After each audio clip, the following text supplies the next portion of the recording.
اپنے عقیدے کے تحت یقین اور ایمان، اپنی صفوں کے اندر میں بہترین ڈسپلین، اور یہ کہ بہترین اخلاق و کردار کا مظاہرہ، کہ کسی کمزور کے اوپر ہاتھ نہیں اٹھے گا، کوئی بے کس اور بے بس ہے تو اس کی جان نہیں لی جائے گی، کوئی شجر پھلدار کو کاٹا نہیں جائے گا، عورتوں اور لڑکیوں کی عزت سے کھلواڑ نہیں ہوگا، مظلوموں کی داد رسی ہوگی، ظالموں کے خلاف برسر پیکار ہوگے۔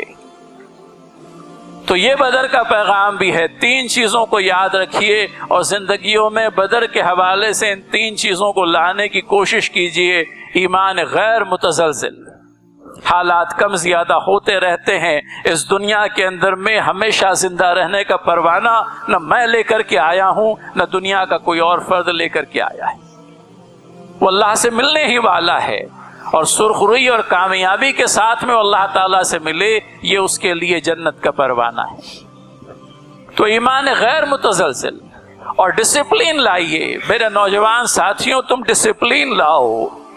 تمہیں اس ملک کے اندر میں آئندہ آنے والے دنوں کے اندر میں زندہ رہنا ہے، ایمان و یقین کے ساتھ، عزت و آبرو کے ساتھ تمہیں اعتماد کا مظاہرہ کرنا ہے، تمہیں اللہ کے دین پر ایمان کا مظاہرہ کرنا ہے، تمہیں اپنی صفوں کے اندر میں ڈسپلین لانا ہی ہوگا۔ تم راتوں کو بیجا نہیں جاگو گے، تمہارے نبی صلی اللہ علیہ وسلم راتوں کو بیجا نہیں جاگتے تھے۔ تم لغویات کے اندر میں اپنا وقت ضائع نہیں کرو گے، لا تسمعوا فیہا لاغیا، اہل جنت جو ہے لغو بات نہیں سنیں گے۔ تو اس ڈسپلین کو لاؤ میرے بھائی۔ ڈسپلین قومیں اس دنیا کے اندر میں زندہ رہتی ہے، پنپتی ہیں، بنتی ہیں، سنورتی ہیں۔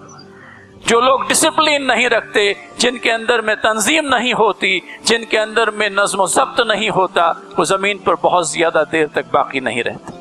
بدر کے اندر میں آپ کا ڈسپلین تھا، امت مسلمہ کا ڈسپلین تھا، جس نے اس نابرابری کے مقابلے میں انہیں فتح مند اور ظفر مند کیا۔